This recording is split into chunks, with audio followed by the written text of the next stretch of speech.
नमस्कार दोस्तों, स्वागत है आपका आपके अपने YouTube चैनल दीपक रचित कथा में। हर हर महादेव।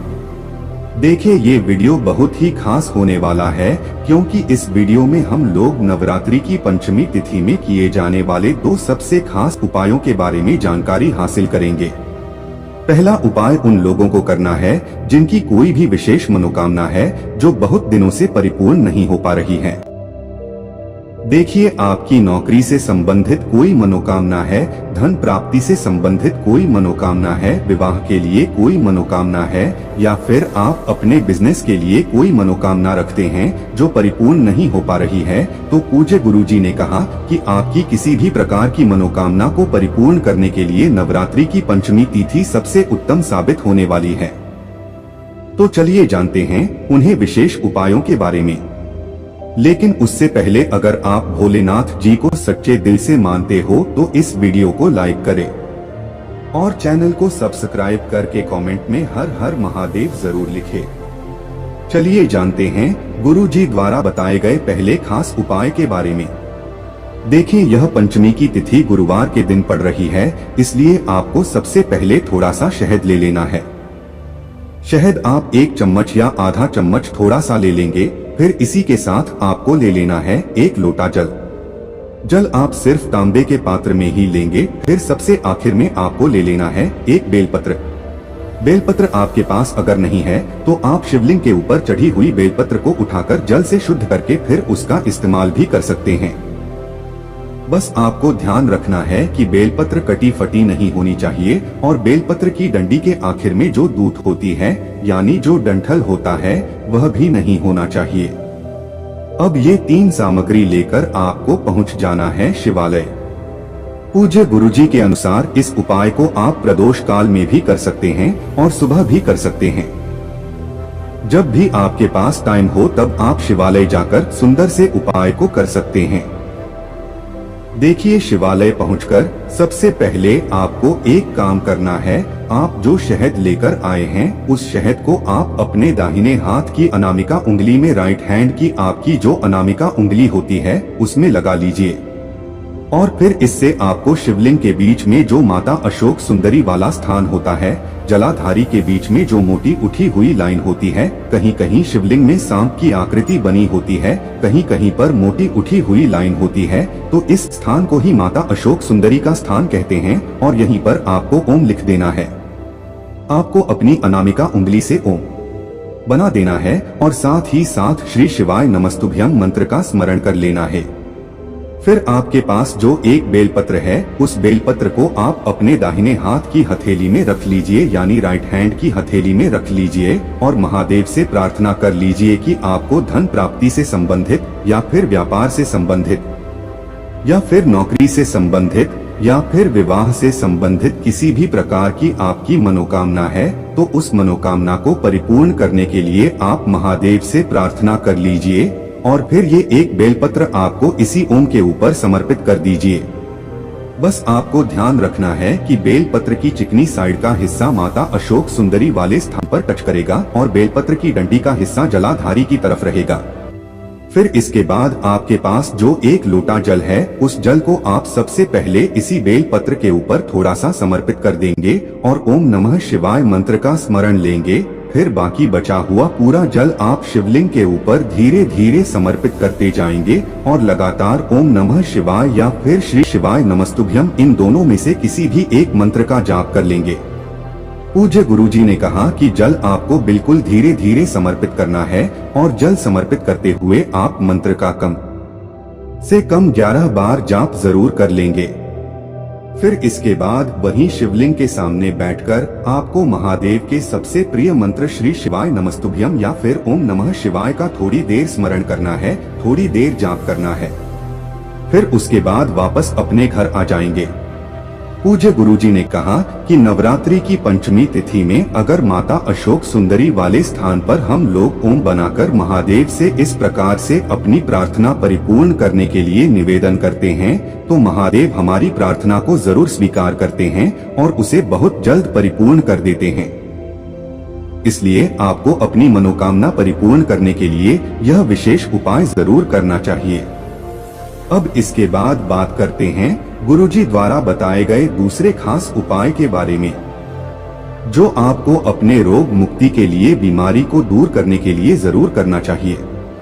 देखें, इस उपाय के लिए भी आपको थोड़ा सा शहद ले लेना है और साथ ही साथ आपको ले लेना है 1 लोटा जल।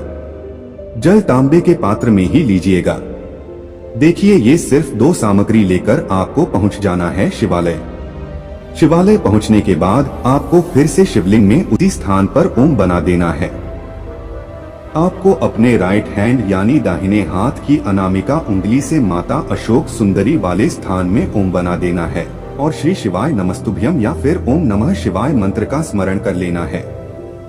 इसके बाद आप 1 लोटा जल शिवलिंग के ऊपर धीरे धीरे समर्पित करते जाएंगे और लगातार श्री शिवाय नमस्तुभ्यम या फिर ओम नमः शिवाय इन दोनों में से किसी ही एक मंत्र का जाप करते जाएंगे।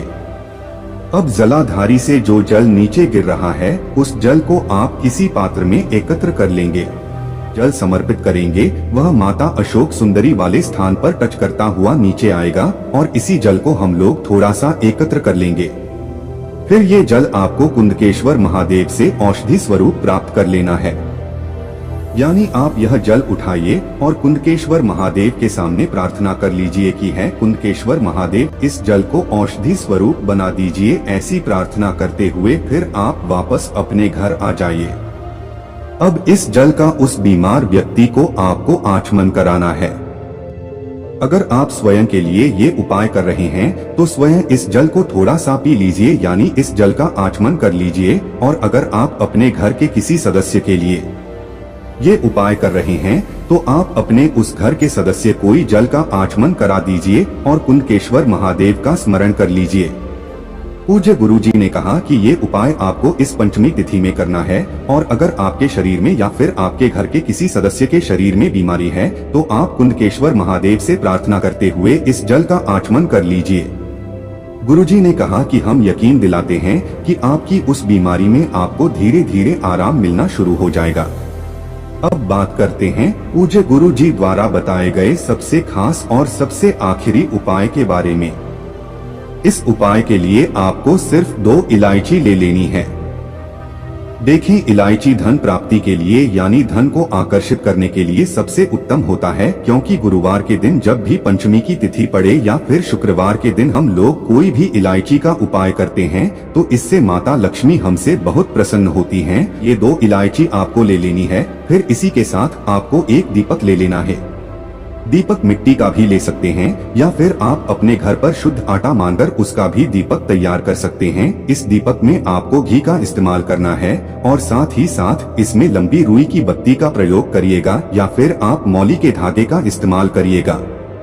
मौली धागा यानी कलावा, जो कलावा हम लोग अपने हाथ में बांधते हैं, उसी की आप बत्ती तैयार कर लीजिएगा और इसी दीपक में आप उसका प्रयोग कर लीजिएगा। अब यह दीपक और दोनों इलायची लेकर सबसे पहले आप अपने घर के मंदिर के सामने आ जाएंगे।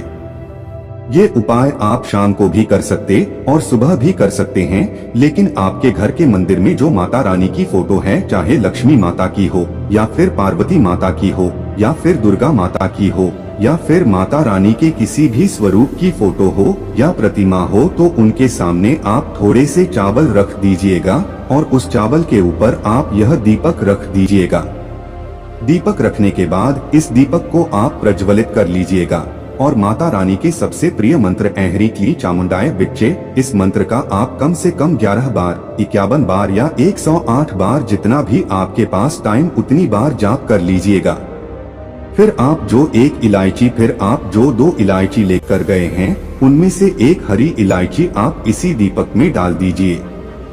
इस दीपक में हरी इलायची डालने के बाद वहीं माता रानी से प्रार्थना कर लीजिएगा कि आपके जीवन में धन से संबंधित या फिर व्यापार से संबंधित या फिर नौकरी से संबंधित कोई भी समस्या चल रही है तो समस्या को समाप्त करके धन धान्य की प्राप्ति करवाने की कृपा करें। और साथ ही साथ थोड़ा सा शहद ले लीजिएगा और ये दोनों सामग्री लेकर आप जाइएगा शिवालय।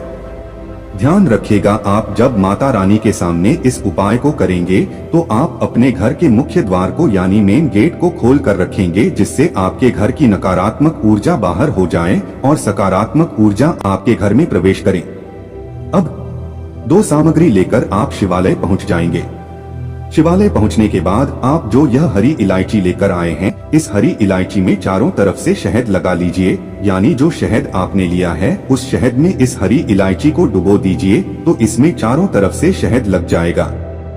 अब यह हरी इलायची आपको शिवलिंग के ऊपर समर्पित कर देनी है और वहीं पर आपको फिर से अपनी वही मनोकामना दोबारा बोल देनी है जो आपने अपने घर पर माता रानी के सामने कही थी। उस मनोकामना को दोहराने के बाद फिर वहीं बैठकर आप कम से कम 11 बार या 21 बार गए 51 बार या 108 बार, जितना भी आपके पास टाइम हो उतनी बार आप ओम नमः शिवाय या फिर श्री शिवाय नमस्तुभ्यम, इन दोनों में से किसी भी एक मंत्र का जाप कर लीजिएगा और फिर वापस अपने घर आ जाइएगा। पूज्य गुरुजी ने कहा कि पंचमी तिथि में अगर आप इस अचूक उपाय को करते हैं तो आपके जीवन में भी धन धान्य भर संपत्ति की प्राप्ति होती है। तो दोस्तों, ये थे पूज्य गुरुजी द्वारा बताए गए कुछ बहुत ही खास उपाय।